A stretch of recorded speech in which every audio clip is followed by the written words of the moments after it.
Alright, we are creating the program to find the grade based on the marks by using the else if ladder. So let's enter inside the main function.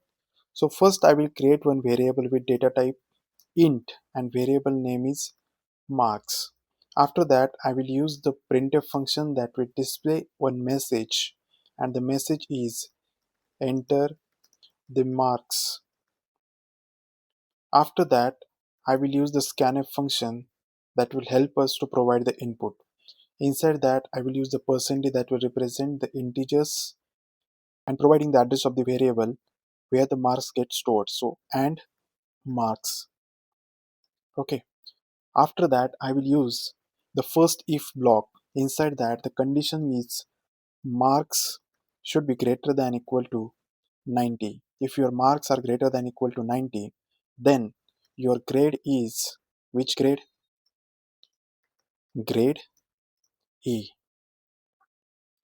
After that, using the else if your marks are greater than equal to 75, then your grade will be which grade?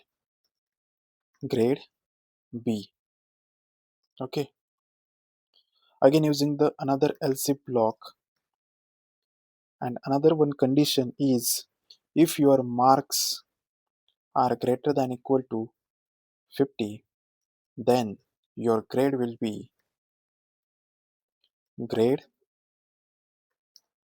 C. Okay. And at the end, if any one of the block doesn't satisfy the condition, then else block gets executed, and inside else block we will display one message, and the message will be you are failed. That's it. Our else if ladder program is completed. Now it's time to save and execute. Alright, it's asking to enter the marks, so I will enter the marks 95.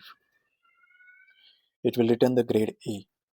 You can see if marks are greater than equal to 90, we will get the grade A.